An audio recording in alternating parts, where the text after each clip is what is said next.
যে আমি তার বক্তব্য যখন শুনতাম, তার মাথা নাড়ানো, তার হাত নাড়ানো, এটা দেখে আমি কলিজা দিয়ে এটা বুঝতাম যে তার এই কথাগুলো কোনো রকম নাটক বা মেক নয়, বরং হৃদয় উৎসারিত কথা।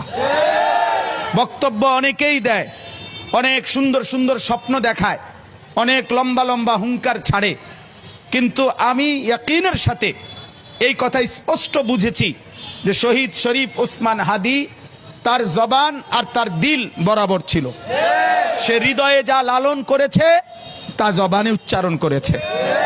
অতএব আমি শুধুমাত্র এই এতটুকু কথা মনে করাইতে চাই, আজকে ভারতীয় আধিপত্যবাদের দোসররা, তাদের এটা মনে করা উচিত, ভারত থেকে তারা আমার দেশের জুলাই যোদ্ধাকে ঘাড়ে গুলি করার পরামর্শ দিয়েছে, মাথায় গুলি করে তাকে শহীদ করেছে।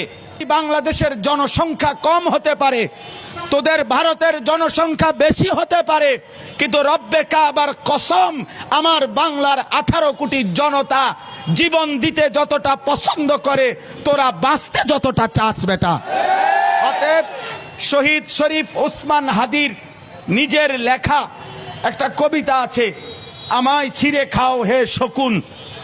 সেই কবিতা শহীদ শরীফ ওসমান হাদি নিজেই আবৃত্তি করেছিল। সে বলেছিল যে আধিপত্যবাদের দোসররা আমার সারা দেহ ছিঁড়ে ছিঁড়ে খাও, কিন্তু আমার মাথা খাইও না, অর্থাৎ আমি মাথা বিক্রি করব না। কিন্তু দুশ্মন শহীদ শরীফ ওসমান হাদির মাথায় গুলি করেছে, জীবন দিয়েছে, কিন্তু শহীদ শরীফ ওসমান হাদি প্রমাণ করেছে, ধ্রিম ধ্রিম বাজে গণ দুন্দুবি দামামা, হাঁকে ভীর শির দেগা নিহি দেগা আমামা।